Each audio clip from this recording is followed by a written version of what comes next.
বাবা happy anniversary. আমি ফার্স্টে উইশ করেছি। ঠিক আছে, থ্যাংক ইউ, হ্যাপি অ্যানিভার্সারি। তুমি তো ভুলেই গেছো টিভি দেখতে দেখতে। আমি 12টা বেজে গেছে, আমি এটা খেলবো না। ঠিক আছে ঠিক আছে ঠিক আছে।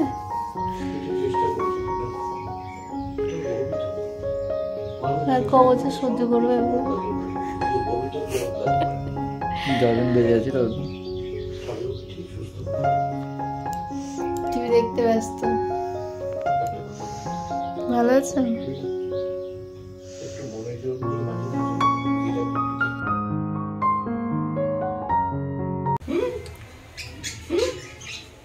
Hi guys, good morning, welcome back to my channel. আমি নন্দিনী চলে এসেছি আবার একটা ভিডিও নিয়ে। তো আমরা সকাল সকাল উঠে পড়েছি, এখন চলছে সকালের খাওয়া দাওয়া।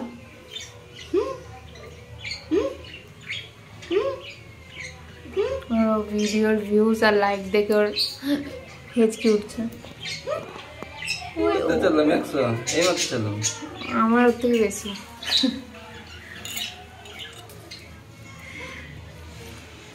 তো সকালের খাবারটা খেয়ে নিই, দিয়ে তোমাদের সাথে কথা বলছি। তো আজকে অ্যানিভার্সারি স্পেশাল হবে মাটন, তার জন্য আমি সকাল সকাল বসে গেছি মশলাটা আগে রেডি করে রাখতে, কারণ আজকে তাড়াতাড়ি অনেক কাজ আছে, সব কাজ তাড়াতাড়ি কমপ্লিট করতে হবে। তো এগুলো আমি এখন বানিয়ে নেব। সকালের খাওয়ার কমপ্লিট করে আমি মানে যেহেতু অ্যানিভার্সারি স্পেশাল, পার্থ বললো যে ও আজকে নিজে মাটন রান্না করবে, তো সেটার মশলাটা করতে বসেছিলাম। কিছুক্ষণ বসেছি, মশলা অর্ধেকও হয়নি, প্রচণ্ড শরীর খারাপ করতে শুরু করে দিয়েছে আমার। তো ভাবলাম আমি একটু রেস্ট নিয়ে নিই। তো আমি ঘরে চলে এসেছি একটু রেস্ট নিয়ে। ও এখনও মাটনটা নিয়ে আসেনি, আসবে তারপরে আমি উঠবো। খুবই শরীর খারাপ করছে।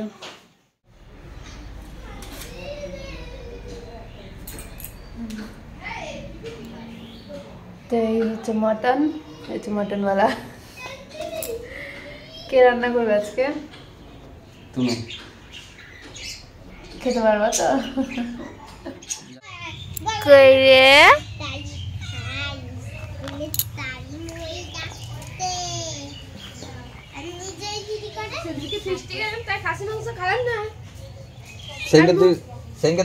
আমি জানি বুনু খাবে না, আমি ওকে আগেই বলেছি। বুনুকে খাওয়াবো, হয়ে গেল বাজে খাওয়া। ঠিক আছে ঠিক আছে, তুমি যদি ওকে খাওয়াতে পারো তাহলে তোমাকে 50 টাকা দেবো। আমি খাওয়াবই। পাত্তা দেবে খাওয়া, এই চলবে যাও 50 টাকা নিয়ে।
রান্নাটা কমপ্লিট হয়ে গেছে, খুব সুন্দর হয়েছে, একটু টেস্ট করে দেখেছিলাম। এবং তারপরে বুনু এই কুল মাখাটা দিয়ে গেল, তো দেখে তো ভালোই লাগছে। একটু খাবো, এটা খেয়ে স্নান করে আমি তোমাদের সাথে দেখা করছি। তো আমরা স্নান টান করে বসে গেছি লাঞ্চ করতে, এখন আমাকে খেতে দিচ্ছে পার্থ। তো আজকে যেহেতু আমি রান্না করেছি, ও খেয়ে টেস্ট করে বলবে আমার রান্না কেমন হয়েছে। আর আমি আজকে প্রথমবার মাটন রান্না করেছি, তো আজকের কাছে জেনে নেবো কেমন হয়েছে। বলো। আচ্ছা আচ্ছা, খাও খাও, কে বলো কেমন হয়েছে। সত্যি একটু ঝাল দিবে তো, খাসি মাংস তো ঝাল তুমি যা দিয়ে গেছো ওই, আমি ঝাল নুন তো অত বুঝতে পারি না। মাংস খাও, মাংস খাও। আরে মাংস তো খেয়ে গেছি আমি। না আর একটু খাও, খেয়ে বলো। তখন তো ফার্স্টে খেয়েছিলে, লাস্টে খেয়ে বলো।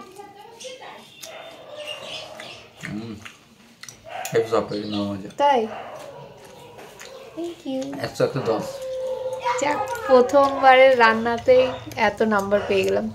তো এখন লাঞ্চটা কমপ্লিট করে নিই, দিয়ে বাকি কথা তোমাদের সাথে পরে বলছি। গাইজ, আমি পার্থকে না জানি ওর জন্য একটা সারপ্রাইজ রেখেছি, কেক এনে রেখেছি, ডেকোরেশনের জিনিস এনে রেখেছি, কিন্তু ওকে একদম দেখাইনি। কিন্তু ডেকোরেশন যে করব, তো ও তো আজকে বাড়িতে আছে, ওর ছুটি আছে, তো বাড়ি থেকে তো বেরোনোর দরকার না, তো কী করে ডেকোরেশন করবো ওটাই ভাবছি, যে ওকে বাড়ি থেকে কী করে বের করব, দিয়ে ডেকোরেশনটা কমপ্লিট করব। কিন্তু দেখি কতটা কি হয়, মনে হচ্ছে ও জেনে যাবে, দেখি করতে পারি কিনা ডেকোরেশনটা। কেকটা এনে আমি রেখে দিয়েছি সাইডে একবারে, ও যাতে ও দেখতে না পায়, আশা করছি দেখতে পাবে না, দেখা যাক।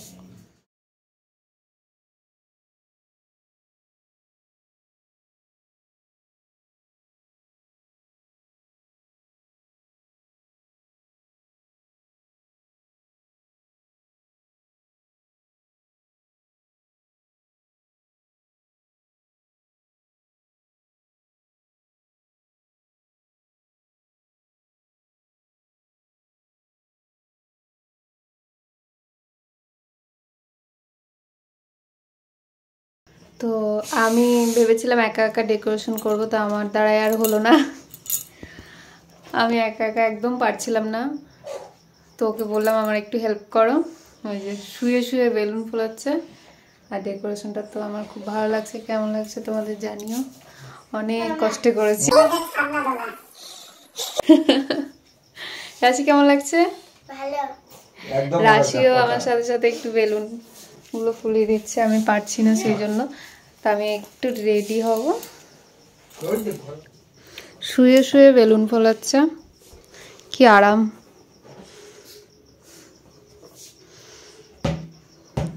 আর এই ডেকোরেশন আর একটু সাজাবো, ভালো করে বেলুনগুলো ফুলিয়ে নিই, তারপর আর বেলুন ফেলো না, আছে আর কি বলবো না, এটা এই বেলুনটা কি বেলুন?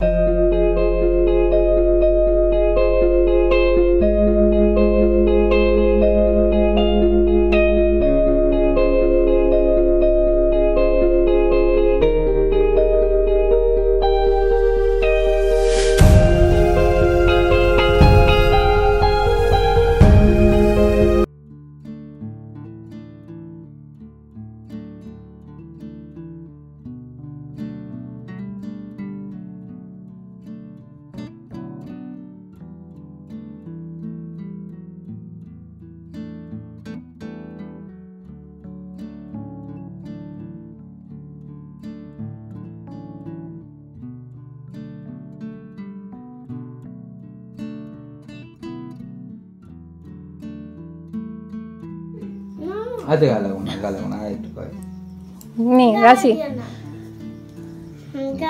গালে দিব না।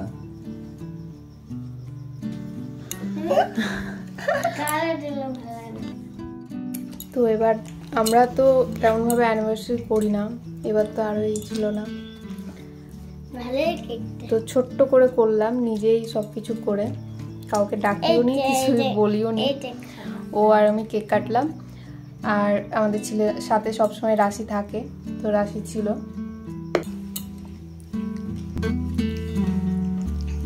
রাশিকে একটা বাটি দাও। লেগে যাবে, খোঁচা লেগে যাবে। খোঁচা লেগেছে না? তো ব্যাস এইটুকুতেই আমার খুশি, বেশি কিছু আর চাই না। তোমার কিছু চাই? চাইনি তো বেশি কিছু আমি।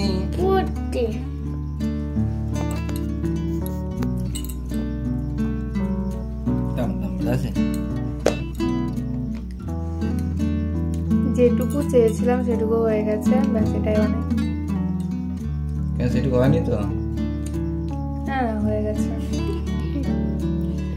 আর কি বলবো, মানুষ মানে অ্যানিভার্সারি, বার্থডে সব স্পেশাল দিনে চায় যার মানে মুডটাকে ভালো রাখতে। আর সকাল থেকে ইচ্ছে করে আমার পেছনে লাগছে, জ্বালাচ্ছে যাতে ঝামেলা হয়ে যায় একটা। দিও না গো, ভালো লাগে না তো, ইচ্ছে করে জ্বালাচ্ছ। এখন ও কেকটাকে কেটে সবাইকে দেওয়ার জন্য ভাগ করে করে নিচ্ছে।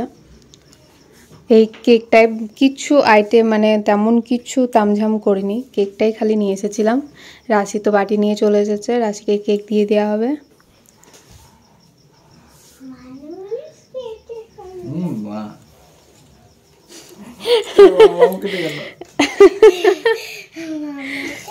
যা যা।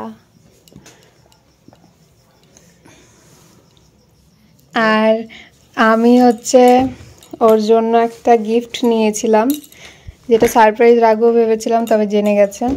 সেটা হচ্ছে এইটা, আর এর ভেতরে আছে পাঞ্জাবি। তো পাঞ্জাবিটা ও এখনই পরে দেখবে, দিয়ে আমাকে জানাবে যে ঠিকঠাক ফিটিংস হয়েছে কিনা। ঠিকঠাক ফিটিংস হয়েছে কিনা একটু পরিয়ে আমি দেখে নেব। এটা হচ্ছে ওর অ্যানিভার্সারি গিফট। তো গাইজ আমি ভাবলাম পাঞ্জাবিটা একটু পরিয়ে দেখি, ও পরবে না বলতে, একটু পরে দেখতাম, সাইজটা আমি দেখতাম। একটু পরে দেখো না। আমার এই পাঞ্জাবিটা পরলে আমি ব্লগে আসতে পারবো না। ব্লগে আমি দেখাবো না, পাঞ্জাবিটা পরে আমি নিজে দেখবো। ঠিক আছে, দেখি দেবো, বললাম দেখি দেবো। একটু ব্লগেও দেখো না কি হচ্ছে। আরে ও আমি এত আদর করে তোমাকে গিফট করেছি। ব্লগে দেখানো যাবে না, আমি পরবো সেই ফটোটা দিও, কিন্তু ব্লগে ভিডিও দেখা যাবে না। তো দেখতে পেলে তোমরাও পরে দেখাবে না। তো এরপরে আমাদের আর দেখানোর কিছু নাই। তো আজকের ব্লগটা এখানে এন্ড করছি। আটা মাখবো, রুটি ভাজবো ছিল, কিন্তু হ্যাঁ, তো এবার তো রাতের খাবার টাবার করে খেয়ে দিয়ে আমরা ঘুমিয়ে পড়বো। আর এটা ওর গিফট ছিল, আর মানে আমি ওকে দিয়েছি, আর ও আমাকে গিফট দিয়েছে একটা মেকআপ ভ্যানিটি ব্যাগ। আর হচ্ছে স্কিন কেয়ারের কিছু প্রোডাক্টের আমার দরকার ছিল, সেগুলো গিফট হিসেবে আমি অর্ডার করিয়ে দিয়েছি ওকে দিয়ে। আর রাশি কিছু দেয়নি। রাশি আজকে আমাদের এত সুন্দর সুন্দর ছবি তুলে দিয়েছে, সেগুলো আমি ইনস্টাগ্রামে আপলোড করব। তোমরা যারা ছবিগুলো দেখতে চাও, আমাকে ইনস্টাগ্রাম আমি হ্যান্ডেল এখানে মেনশন করে দিচ্ছি নামটা, ওখানে আমাকে ফলো করে আমার ইনস্টাগ্রামে ছবিগুলো দেখতে পারবে, রিলসগুলো দেখতে পারবে। তো আজকের ব্লগটা, এই অ্যানিভার্সারি স্পেশাল ব্লগটা এখানে এন্ড করছি। তোমাদের যদি ব্লগে একটু কিছু ভালো লেগে থাকে তাহলে অবশ্যই লাইক করে দিও। তো tata guys, bye bye, take care, দেখা হচ্ছে তোমাদের সাথে নেক্সট ব্লগে। রাশি বাই বাই করে দাও। Tata guys, stay tune.